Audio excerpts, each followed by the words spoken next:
So today, our guest is Hanna. Rob is from the United States, born in Boulder, moved to Seattle at some point, and then to Berlin in 2015. We met through this event, through Underground Europe. That was a record fair that I set up in this venue called Marie Antoinette. He came over with his friend Jack and bought some records from me, and then I realized that I actually had seen him play before that at Coma F, here just 100 meters from here in Köpi, and he played with his old band Criminal that was supporting Nervous from Denver, Colorado, buddies of his, and also buddies of mine, Jenny and Johnny. And this is how we met. Rob has been in a lot of bands, few bands back in the United States. Here in Germany he played with the aforementioned Criminal, he plays with Totenwald, Fixed Lens. He was in a few bands back in Seattle. He ran a fanzine and a record label called Aborted Society, and we'll get to all this stuff later on. Let's see if he's around. Oh, there he is. Hey man, how's it going? Hey, long time no see. Nice to see you. So, well, let me then show you how it works. So basically there's a shitload of records everywhere, CDs, some books. Pick some records that you like, or that you maybe have a story about, or something you're curious about, and then we talk about these records later, yeah? Okay, cool. Sounds good.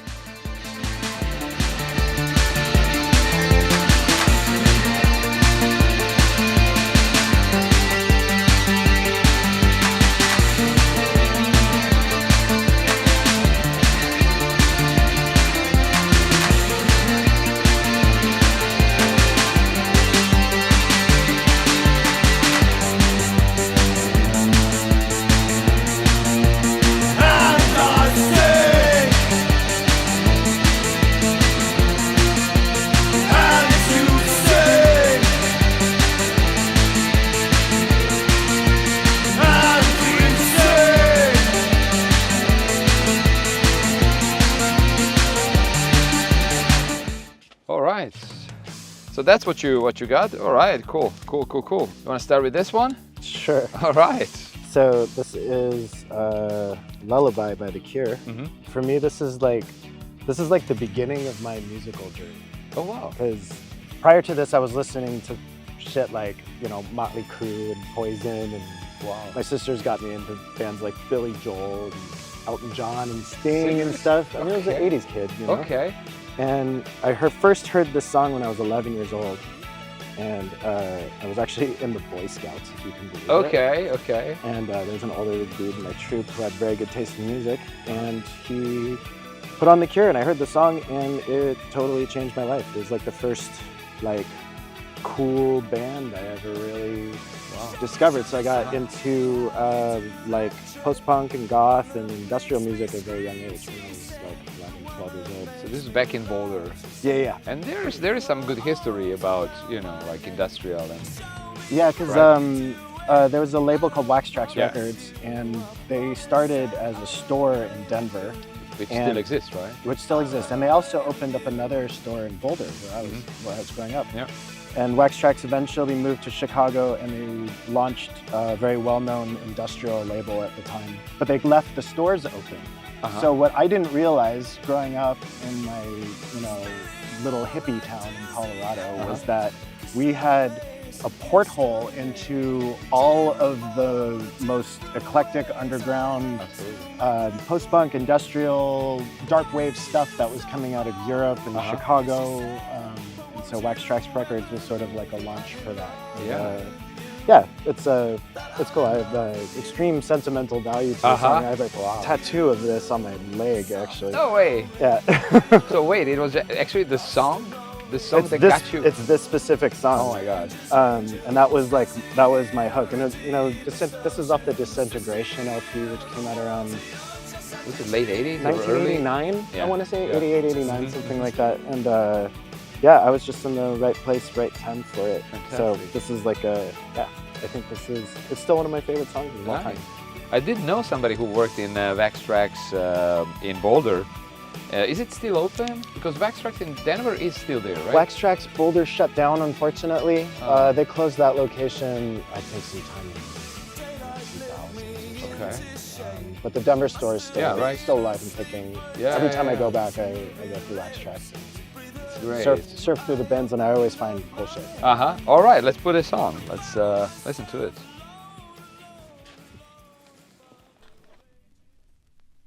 I can hear the crackle. Yeah. Wow.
So, after the Cure, okay, this is something local for you. Were they from Boulder or Denver? This band is from Boulder. Okay. So this is Anti-Scrutiny Faction.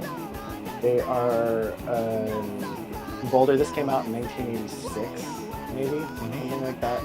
This is the A Sure Fuck 7-inch with killer artwork. Okay.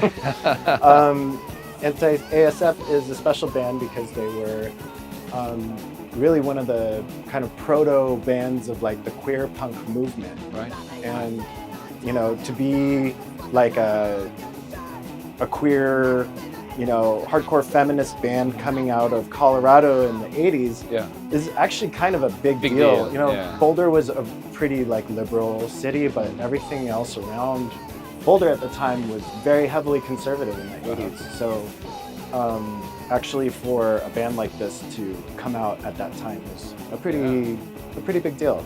Were there any other bands that were kind of like in, you know, going in the same direction at that time? Because later on, I would say late 80s, early 90s, there was like a bunch of bands like 7 Year Bitch and Thrive 8. Mm-hmm. Actually, I think the bass player from Anti-Scrutiny Faction moved to SF and started Thrive 8. Oh, there you go. So there's a connection there. But in Colorado, I don't really know. I mean, this is quite before my time. Right. I had the other LP by them, which is called Damsels in Distress. Yeah. And that came out on Flipside. And I think they were part of a Flipside comp in the 80s as well. But I discovered this band just surfing through record bins in Boulder. Okay. And I came across it and I was like, whoa, I found the LP and I was like, what is this? This looks like kind of punk. And then I took it home. I was like, I couldn't believe it was from Boulder. Wow. But I discovered it when I was living there. So this is the 7-inch. That's kind of interesting that, you know, people move from a lot of places in the United States to San Francisco, especially back in the 80s, because it was apparently much more liberal, right? Sure. And, you know, I can totally see, you know, somebody wanting to leave Colorado and go explore the queer scene in San Francisco, because I think I can only imagine maybe Boulder was a little more egalitarian for that kind of stuff, but I'm imagining this band must have gotten a lot of shit in the punk scene, you know, even just for being openly queer. Right. Because like I would say on one hand, like there were a lot of these bands from like places like Texas, they went to live in San Francisco, like I mean MDC, like Verbal Abuse, I don't know, there's so many. The Dicks. But then I have to say that a lot of people from like punk bands and so on, from like South Dakota and so on, moved to like Colorado actually. I mean Colorado, I think also geographically Colorado's in the center of the US. So if you think about it, a lot of touring bands that are either coming from East Coast or West Coast kind of need to play somewhere in the middle if they're going to survive on tour. So Colorado was sort of at the confluence of East and West and North and South. So I think we got lucky because we got a lot of gigs. And when I was growing up, this place still exists too. There's a club called the Club 156 in Boulder. Okay. And it was part of the student union building of the University of Colorado. And it was called Club 156 because it could hold 156 people.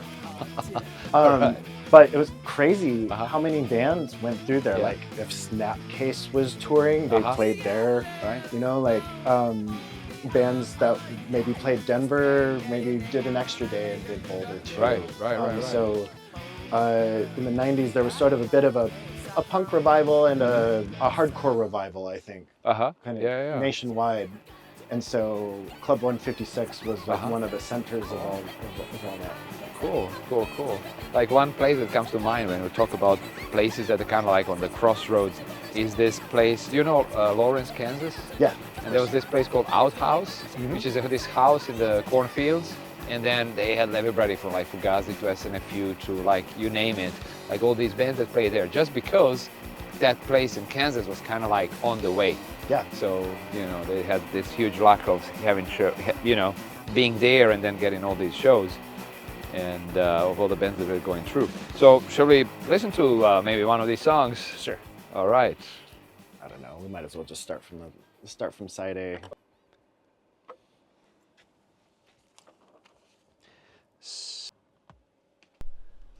All right.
Madhouse. That's the other coast. That's Washington D.C. Yeah. If I remember well, mid '80s post-punkish band that kind of had some members of hardcore punk bands. Yeah, exactly. So Madhouse is kind of a very obscure post-punk goth record, and this features Monica Richards, who would later go on to form another band called Strange Boutique.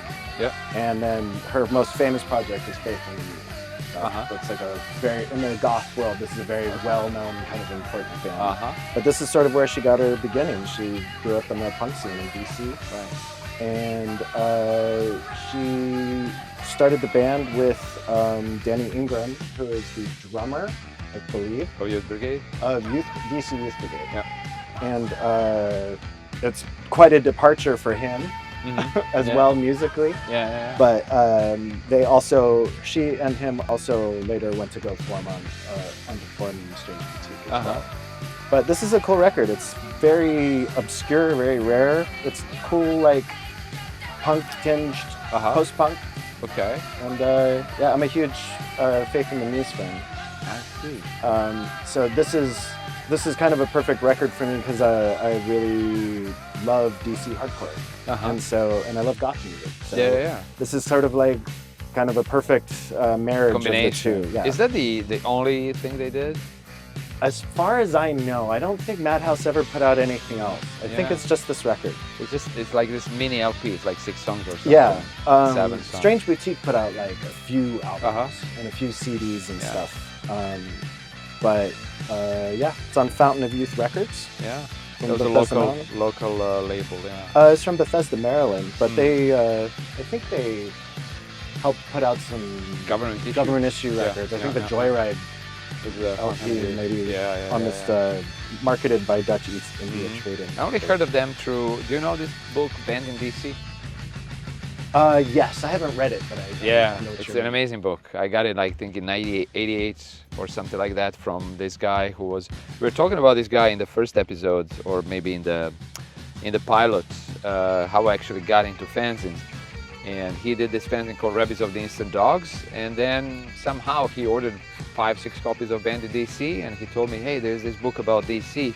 And I said, sure, why not? And I knew nothing about DC. And then I'm looking at all these pictures, and there's all these bands like, Youth Brigade and Minor Threat and Government Issue and whatnot. What does it say inside? So I don't know if you can see this, but there's like, I think this is either maybe a radio station or something in Stockholm.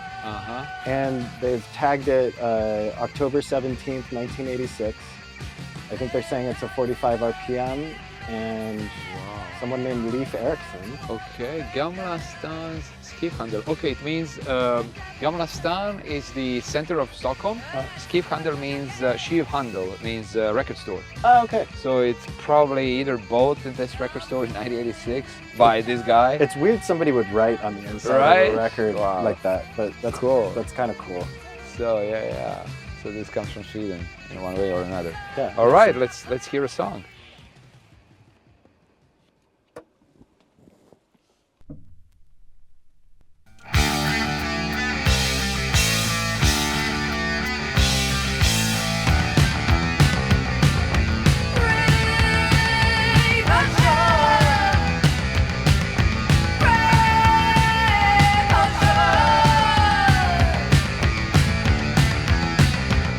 Oh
so the DC stuff has a very, cool. very, very sentimental value. But this is cool because I feel like a lot of people don't even know about this. No, this is really. I've had it in my distro for a long time, and nobody even. Maybe you won't have it in your distro very long. So True. That's true. Get this. Hopefully. I see. How would you open a record? How would I open a record? Yeah. I think there's a shrink wrap record. I have one technique which... Yes, that's what I want to hear about. Okay, so it's really easy to fuck up a jacket if you're trying to like use your fingernails and sort of like slice through shrink wrap. Yeah. So I use the heat method, and it's basically like you take your knee. Yes. And you sort of saw you saw the record. That's my method, that's mine too, yeah. And it creates enough heat to kind of break the seam, yeah, but not enough to actually like damage the... Exactly.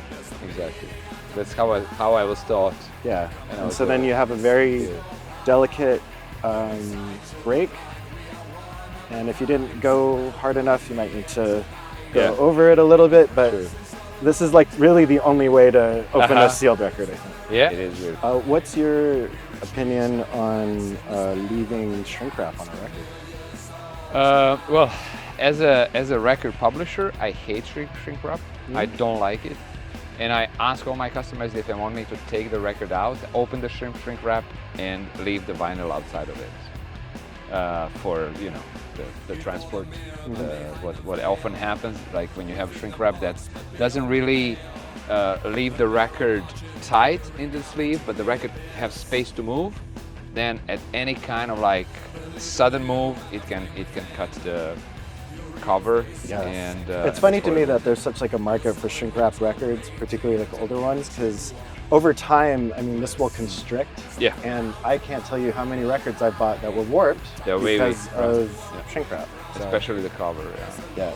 Yeah, but like when people buy records, like this is the proof that the record is new and so on. So I leave it on. But in the long run, if you guys are watching this and thinking whether you should leave it on or not, it's better to take it away, because in the long run, it may just like warp your record or your cover. Your cover will become wavy because sometimes the humidity comes through, and all of a sudden you have something like that, and you don't want it. So yeah, it's so much better to buy a plastic sleeve like this, put the record in, does the same job. Yeah. Good. So Blitz, that's a very divisive album, I would say. It's not like the Voice of Generation that was like, yeah. So Blitz is a band that came out of the UK 82 Oi movement in the UK. They were a band that was like half punks, half skinheads. True. So they really had this like broad appeal amongst both sort of subculture scenes. Yeah.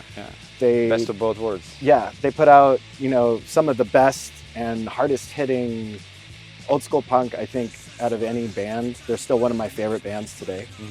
And kind of interesting thing happened. They kind of came to a head and split up and turned into two separate versions of the same band. Okay. So the guitarist and I believe the singer from a band called Attack, those two formed another version of Blitz and put out a record called The Killing Dream. Yeah. And The Killing Dream had a drum machine, and it was mostly like a punk record, but it had kind of like a bit of a morose undertone and was sort of like bordering on a post-punk goth kind of thing. When I discovered the record, we all referred to it as Blitz's goth record. Okay. But then the singer had another version of Blitz, and they came out with Second Empire Justice. Oh. And this is like such a massive departure from what they were doing originally. Absolutely. But if you're like me and you like post-punk, this is a fantastic album. Yeah? Yeah, I think I wouldn't say it's like my favorite Blitz record, but it's definitely something I think about a lot. Okay. And this is like a new repress from Puke and Vomit. They really kind of went all out and did some nice this nice is like reissue a very work, limited version. It's like on color vinyl. Oh, it's on color vinyl. Yeah. It's a really nice baby blue, transparent baby blue. Oh, this is nice. I haven't seen this one yet. I have just a black vinyl repress that came out a couple years ago. Okay. And I guess this is like a poster. It looks like it, yeah. That's the thing, when you have things in a shrink wrap, you don't know what's inside. Oh, wow. That's Cool. nice. Nice, yeah. When when we first discovered this record, like when I was a teenager in Seattle, we made so much fun of this, like because this album artwork is ridiculous, like this sort of shady pencil guy walking up the stairs, but he's like transparent. Yeah. And oh, it's like the division between light and darkness. But we at the time, my friends and I kind of made fun of this record until I really started listening to it and actually quite enjoy this album a lot. So where did they go after that?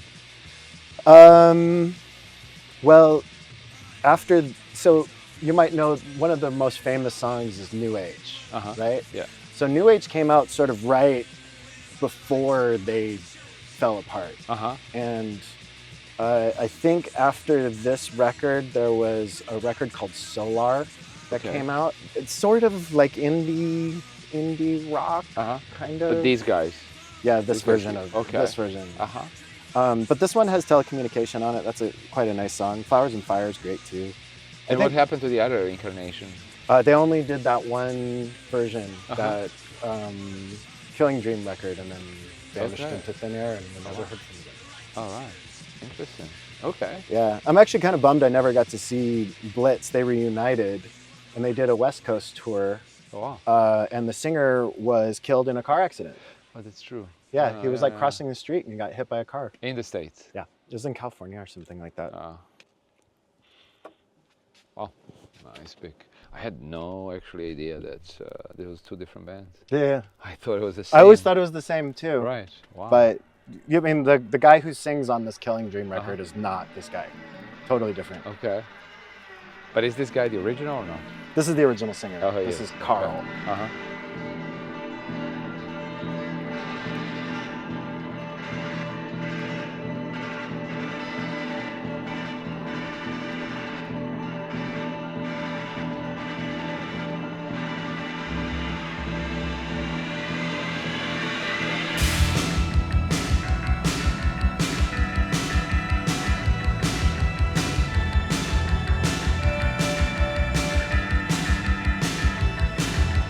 So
Nice.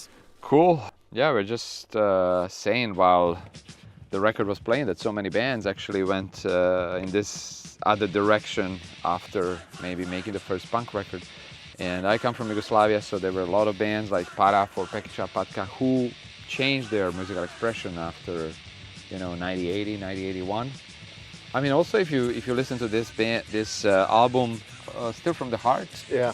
My God. Like what was going on? What was going on? What did they want to do on that record? It's like, I don't know, it just didn't make any sense. I think they wanted to make money. Yeah, possibly. But you do one thing well, and you're trying to do another thing, and it's not good. All right, where do we go from here? Well, I saw you have this. Yeah? Which is mind-blowing because actually there's not very many of these. Oh, really? Out there. This is my old band, Countdown to Armageddon, who I formed with some very dear friends back in the end of 2003, beginning of 2004. Mm-hmm. And this is our first 7-inch. I must have traded this with you, or I don't know how else I got it, but I was trading a lot in the 90s, in 2000s with labels, and Aborted Society does ring a bell, so we may have traded this some 20 years ago. It's quite possible. Yeah. Yeah. This 7-inch was released in advance of a somewhat ill-fated U.S. tour that we did. We did a 5-week U.S. tour that did not end well. Okay. How did it end? I mean, it ended with us disbanding for a few years and not really talking to one another for a bit. But it was like this band was we really like put everything we had into this when we started it, and I still really like this record. It's not got the most fantastic recording, mostly because of our playing, not because Okay. This is recorded by friend Brandon Fitzsimons in his house.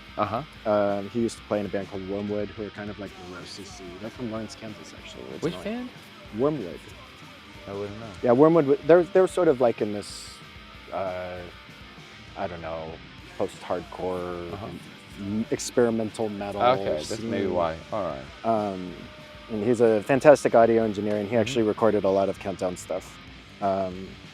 So we put this out. This is a picture of Gasworks Park that I took. This is a industrial waste park in Seattle that it was like an old gas refinery that ended up poisoning all the land around it, so they had to shut it down. Oh, wow. And they converted it into a nice park, and I used to go there all the time and take pictures when I was studying photography. So, Okay. You know, we put out, I think, 200, 300 of these. Okay. And, the records never showed up in Seattle before we left, so I had to have them rerouted and forwarded to us when we were, I think, in North Dakota or something like that. Okay. And they finally showed up. North Dakota or Minneapolis is when they actually got to us. And yeah, it was, that was a time. Okay. Well, that's not many for that time. You know, if you talk about early 2000s, it's still time when, people are pressing like, I don't know, maybe 1,000 records or something. Yeah, for sure. Times have changed in the meantime, but if there's only 200 or 300, and I have 2, I gotta say, great. I'm holding on to something rare. Good. Play us a song. Okay. That you like. Can play one of the faster songs. Okay. Yeah, the B-side is quite long. I was trying to figure out when we would have traded, and it must have probably been like 2005, 2006. I would say so because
this is Countdown. we're counting down to Armageddon, and we put this clock on every single one of our releases, and every one of our releases goes down the clock. So this was actually the first thing we ever put out was a demo CDR. And then when this record came out, we came up with the concept of having this clock. So if you get any Countdown to Armageddon records, you'll see the clock at a different position. And The arm is on a different number. Yeah, and that's how you know which one it is. So this is actually the first one. So what time is it? Well, this is 11. Okay. Yeah. So we're going towards 12 o'clock? No, it's going down this way. So, yeah, I think we made it to, I want to say we made it to like 5, 6 or 5. All right. We still have floated the idea of like completing the cycle someday. But I mean, I live in Germany right now, so it's kind of hard. See. It's like UK subs, they had the letters. Yeah, A, B, exactly. C, D, right? But they had 30 letters, 26 letters are not enough. Oh my God. It was like a little Easter egg. I don't know if anyone actually ever picked it up, but we had fun. Okay, good. Yeah. It's less obvious than, calling your records another kind of blues and then something with B and C and so on. Good. Oh my God, this is a masterpiece. It's a masterpiece. I agree. There are not so many records like this. This is such a special record, and it's crazy to me that it does not get talked about more. Yeah. I think this is, to me, a perfect punk album. How did you discover Letterface? So when I moved to Seattle, I met Jack very early on. Okay. So wait a second, was Jack also part of the label or not? Jack was not part of the label. Jack and I started the zine together. With the same name? Well, it was originally only a zine. But it was called Aborted Society? Yeah. And I thought as sort of like a side project of the zine, it would be interesting to make a compilation of all of the kind of up-and-coming punk bands that were like coming out of Seattle and Portland and just our friends, So I didn't intend to start a record label. I just thought making a compilation would be cool. Yeah. And so I accidentally kind of stumbled into it, starting a label with a compilation is crazy because it was so much work. Was it a tape or was it a It was an LP. LP? It was an LP, and I collected DAT tapes from all of these bands. And then I went into Reciprocal Studios in Seattle, which is where Jack and Dino was working. Jack and Dino? Yeah. And this guy, Chris Hanzik, who is a legendary audio engineer from Seattle. And I work with Chris Hanzik to this day. He masters almost all of the bands that I'm in. Because he's an amazing technician. I really like the work he does. Okay. So anyways, that's just So what, you ended up with like hundreds of LPs in your closet or what? Yeah, I made 500 of them. They all had hand silkscreen covers, and I made all of the booklets in this copy shop that I used to work at. Oh, okay. Well, that's something you told me off the record. Oh yeah. So don't assume that people know what a copy shop you're talking back about. back in the late '90s in Seattle, if you were a weirdo, and you had, messed up hair and piercings or whatever, there was like 5 jobs you could get. People worked in the McDonald's. People worked as house cleaners. People worked in the warehouse of Amazon, picking records. Really? Well, this was like before Amazon was huge, but it was still like they a were warehouse. Selling books, right? It was still like it was all books. Yeah. Maybe they had just started getting into CDs at that time. And one of the other jobs was you could make copies, make photocopies. So there's these companies that I worked for a company that did this.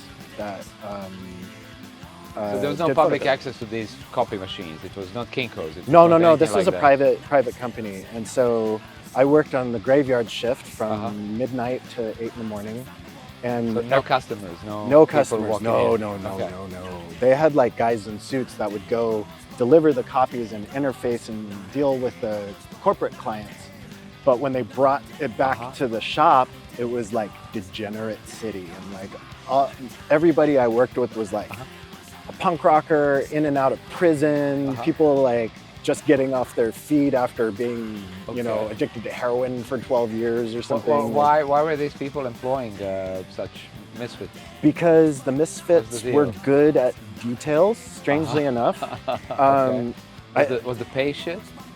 It wasn't great. I think it was just the lifestyle of people that would stay up all night making photocopies. Yeah, so these guys had so much work they actually needed shifts. Yeah, we had 3 shifts. Wow. Yeah, and I mean, we photocopied crazy stuff, like when Courtney Love was suing Nirvana for rights to Nirvana's music, we photocopied all of Kurt Cobain and Courtney Love's personal bank statements and all of their receipts and stuff. It was like, it was just a really weird thing. Anyways, so why did you end up talking about photocopies? Well, because you're at the thing is, like, when I moved to Seattle, I met Jack. And I met Jack on the street. This is a friend of ours who I also do. Who also lives in Berlin. Who also lives in Berlin. He and I have a podcast together called We Can Edit That Out. And Jack had a room open up in his house, and asked me if I wanted to come live with him. So I moved in with him, and this record was one of the things that was on constant play. I never heard Leatherface or knew who they were. Okay. And who owned the record? Everyone in the house had a copy. Yeah. Oh, wow. Because we lived with, Jack played in a band called the Blood Clots. They're kind of like a street punk band.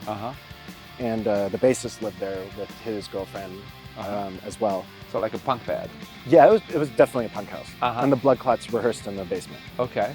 And both of them were crazy about Leatherface. Wow. So that's how I discovered him. Wow. Well, I discovered it in a different way. Like, I was, in 1991, I lived in London for a while. And I don't know, I heard that Snuff is gonna play. You know Snuff, right? And Snuff I discovered a year before when I was interrailing around Europe. And I stayed with my friend Anders, who played in this band called Misanthropic Charity in Copenhagen. So, and this is kind of like, this is a few things coming together. So Anders tells me, I'm gonna go to see Soul Asylum, who are coming, by the way, in like a week to Berlin. Wow. And I'm gonna go. I love that band. So he said, I'm gonna go see Soul Asylum, but you're a skin punk, you know, like you probably don't have money to pay, you know, for the gig. So, you know, you can just stay here and take any record you want and tape it if you like it. So I went through his records, and one of the records was Snuff. And I was like, oh my God, this is fucking fantastic. Like, it blew me away. So I taped them. I don't know what else was there. Fastbacks, talking about Seattle. Fastbacks were there. I taped Fastbacks and a bunch of records. So next year I'm living in London and Snuff is playing. And it was supposed to be their last gig. I was like, I can't believe I just discovered this band and now they're breaking up. It was 1991, Kilburn National. So we go to the show with no tickets, and magically, just before we got to the show, we run into a couple and they're like, hey, are you guys looking for tickets? I was like, yes, we are. How many do we have? We have 2. Fantastic. So me and my roommate, we buy the tickets and go to see Snuff. And so this was the bill.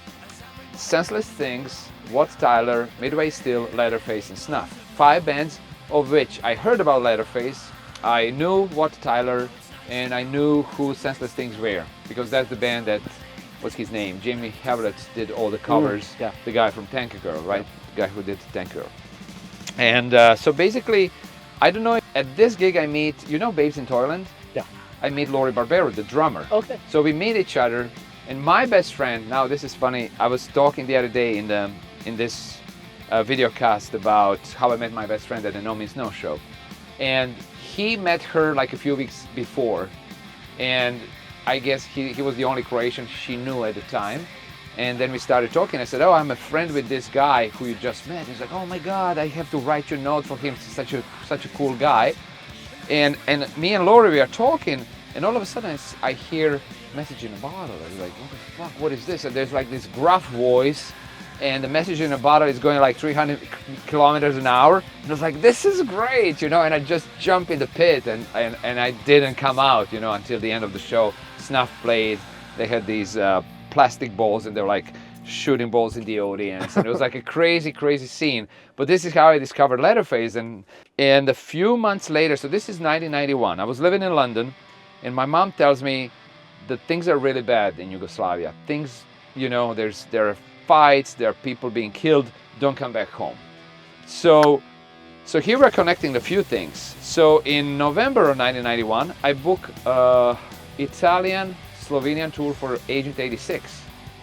So I go on tour with Agent 86. I finish the tour in Slovenia, and the guy I met the day before hosts me now for another week, and I stay with him. I think I was sick and I just couldn't go home. And he has this album. He has Leatherface, Mush, 1991. And I tape it, of course, for myself. And then I go to Croatia. I tell my mom that I'm going somewhere else, but I needed to see what's going on with my friends. And I go to Croatia anyway. And fucking hell, this came in May 1991. And in December I was taping it. And he's still one of my best friends, this guy, Sašo from Slovenia. And yeah, so never look back. This album is such an inspiration. What is your favorite song? So many. Yeah. Dead Industrial Atmosphere is probably like my jam. Wow. But I mean, I can't tell you how many times I've listened to this album. Okay. Actually, so this is sort of a sister record to one of my other favorite albums, which is Frenching the Bully by the Gits. Oh, the Gits, yeah. And so I had a cassette tape where side A was Gits Frenching the Bully and side B was Leatherface Mush. Wow. And I used to take this everywhere I went. I took it on all my tours. I took it traveling. I took it like back and forth, visiting my parents in Colorado. I took it to Southeast Asia. I took it everywhere. And I listened to this tape so much that it broke. Oh, wow. And I still saved it, even though it doesn't work anymore, because it has such like sentimental value. But I would say Dead Industrial Atmosphere, Springtime. Wow, cool. There's so Great many, song. There's so many good songs on it. I love Not a Day Goes By. I think that's my first pick. Yeah. And How Lonely is another song. That's a good song. Right? Yeah. But then when you think about it and you just like sit and write something, I find this record great for writing. I like wrote a novel and I've listened to a lot of Leatherface.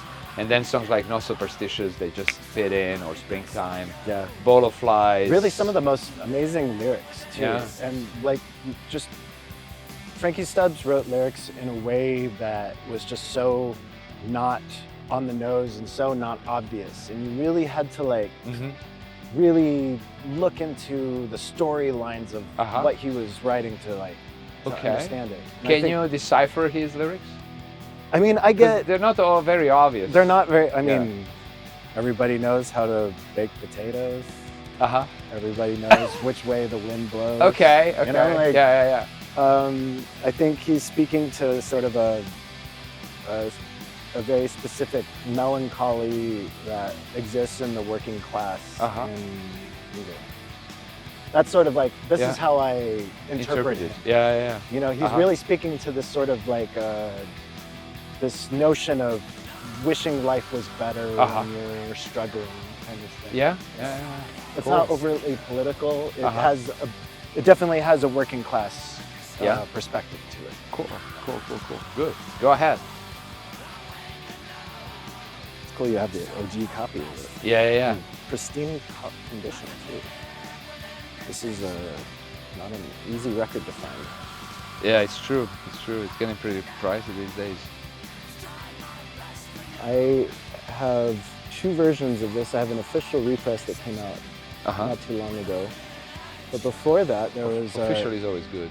There was an unofficial repress that I heard rumors that Frankie Stubbs was actually behind. Because the label was not willing to license it out. So from what I've heard rumors that bootleg actually came from him too. That's interesting. That's not substantiated. Don't quote me on that. Okay. Wow. Oh, this song's so good. Dead Industrial Atmosphere. Yeah. Oh man.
I never felt the day had come when I'd have to say this, but I reckon that college has turned you into a proper stuck-up little snob.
Hard to listen to anything else after Leatherface, I think. It really is.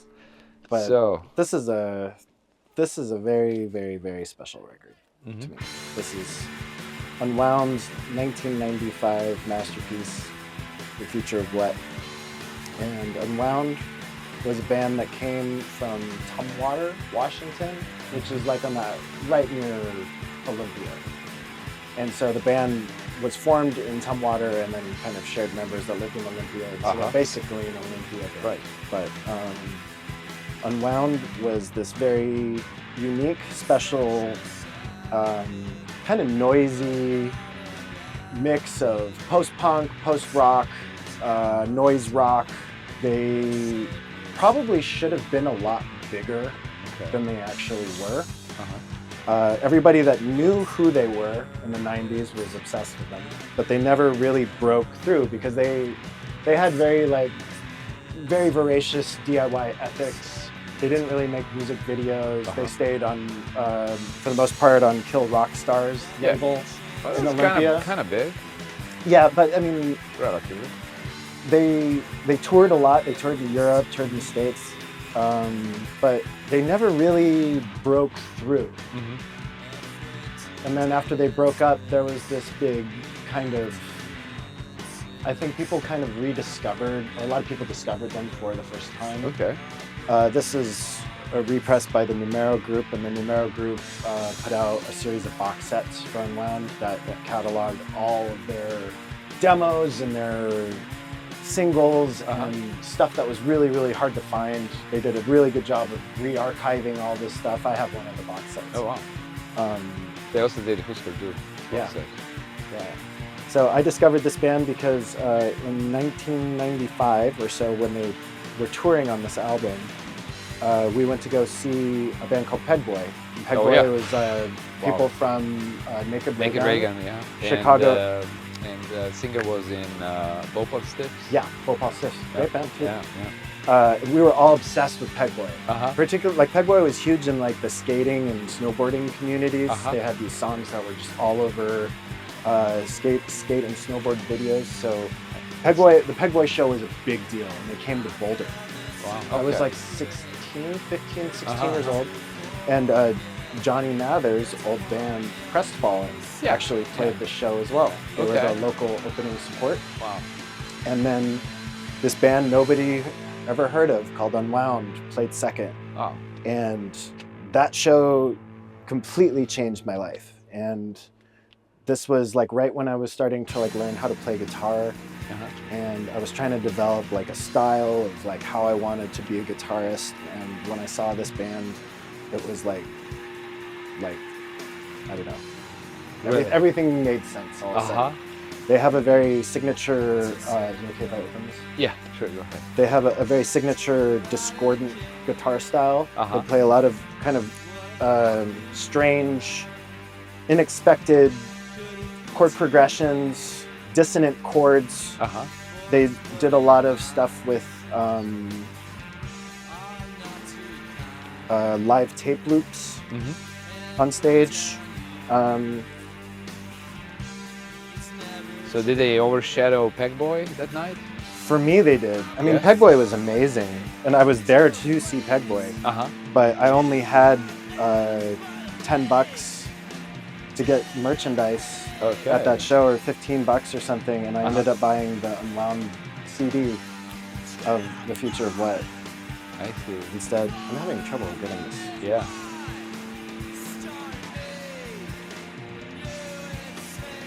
These records have been out of print for a very long time. Yeah, this Numero group had a pop-up shop in Berlin for like 3 days about a couple of years ago. Oh, really? Yeah, I had no idea. For a long weekend. And it's a funny thing about this record label. They are originally from Chicago and LA, and they opened an office in London, thinking, okay, now we will, sort out Europe. And a few months later, Brexit comes, and they're like, oh my God, now we have to open a shop somewhere else for Europe, because now UK is only UK. You know, there's like, it's a different customs territory than Europe. But they came over with a van full of records, and that's where I got the Husker Du box, Scream Shrine box. Okay, cool. Yeah, They do amazing represses. absolutely. Yeah. Cool. What are we gonna listen to? Man, some good song on this record. Like I said, it's all over the place. It's either like really fast and aggressive, or it's kind of like slow and melodic. I'm gonna go heavy. This is a punk podcast. Right. Or video cast, I guess. Videocast. Yeah. Okay, there's a song called Here Come the Dogs. This is pretty Uh-huh. sick. They were so like melodic and aggressive at the same time. Like, I don't know.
Is there something there?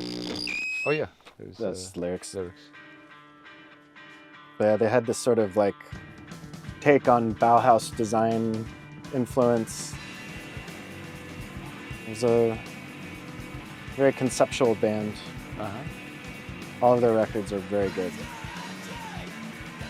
But this one to me is the magic right here. Cool.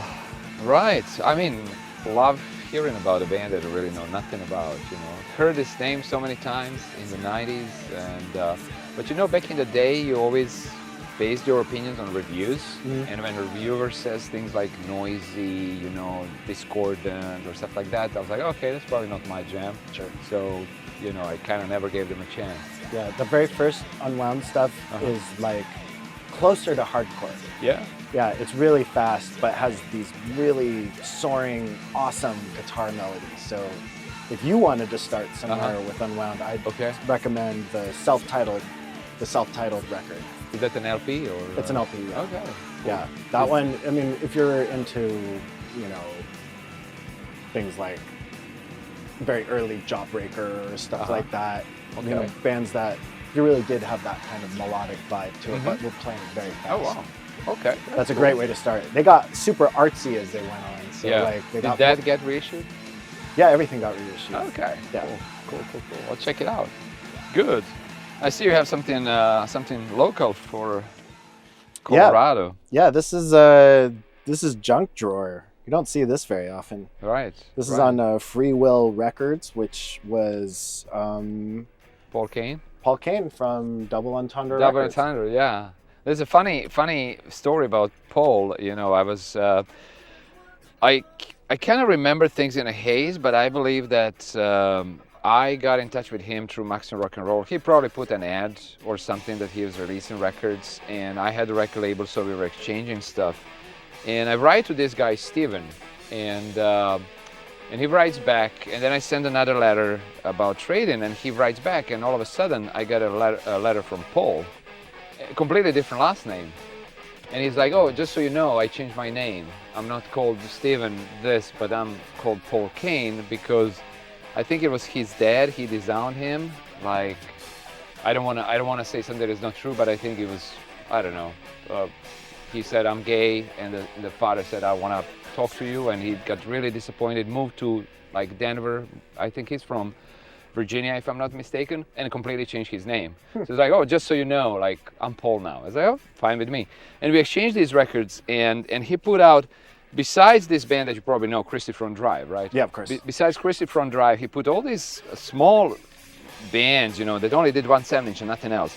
But we exchanged his records, and I would get 10, 15 of these, and I put them in my catalog, and I would write a nice description, and I still keep each of these records for myself, and they would just sell. Like, people would have no idea who Junk Drawer is. There was a nice little description saying, well, actually, we'll listen to it, so you'll tell me what this sounds like to you. And then we just go, you know. And then in 1990, what was it, 99, I finally met Paul. There he was in Double Entendre. Cool show. I think they had shows in that place, right? Yeah, I think Double Entendre was the record store that sort of existed between 1995 and 2005. I want to say it was like active for about 10 years. Yeah. And I went to a couple shows, like either right before I was moving to Seattle, or I would come back and visit and go to them. But I think I went to like 1 or 2 before I went. Shows, right? Yeah, they did little DIY shows there. It was always a kind of a gross sweat box in there, you know, particularly during the summer. Okay. But yeah, it was definitely a super integral part of the Denvers. Nice. He put a book by Chrissy Piper. I don't know if you've ever seen that book.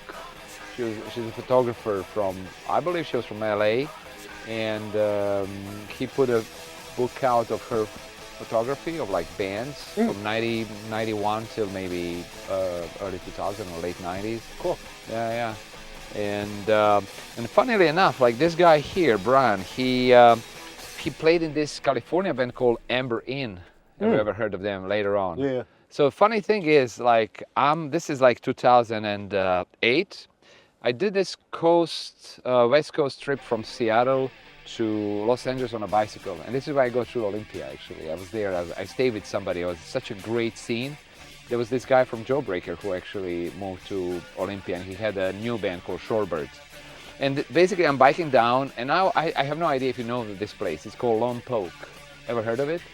Okay, it's like a kind of like place that is out there. It's not on the coast. It's in California, but it's kind of like away from the coast. Has a big prison, and has a mission. So it's one of the, I don't know how many missions in California.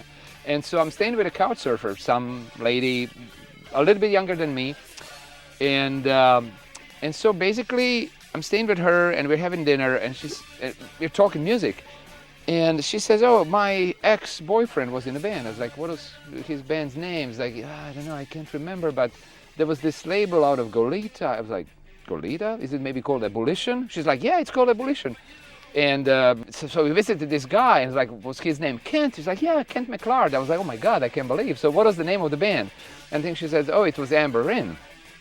I was like, oh, that's amazing. I know who Amber Inn is, right? So now, it's 2008, I post this somewhere in some sort of chat online or whatnot.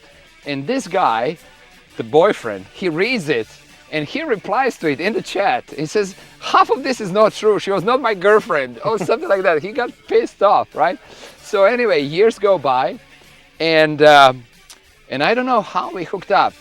Years later, I'm staying with this guy in Cincinnati. Was it Cincinnati? No, in Columbus, Ohio. He moved to Columbus, Ohio, and we kind of realized, oh, I'm the guy who posted in this chat about this girlfriend and so on. It was like, world is so fucking small. It's insane. So now we are like good friends, you know, and crazy stuff. So anyway, this guy played later on with my friend Scott, who now plays in a band called Wet the Rope, in a band called Amber Inn. So Very cool. Here we are. Let's go. I would say the second song on side B is a good one. Nice.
Of it, where it was like kind of like these quiet introspective like, you know, intros, and then would go into something really abrasive and fast. Like I really like a lot of bands like that.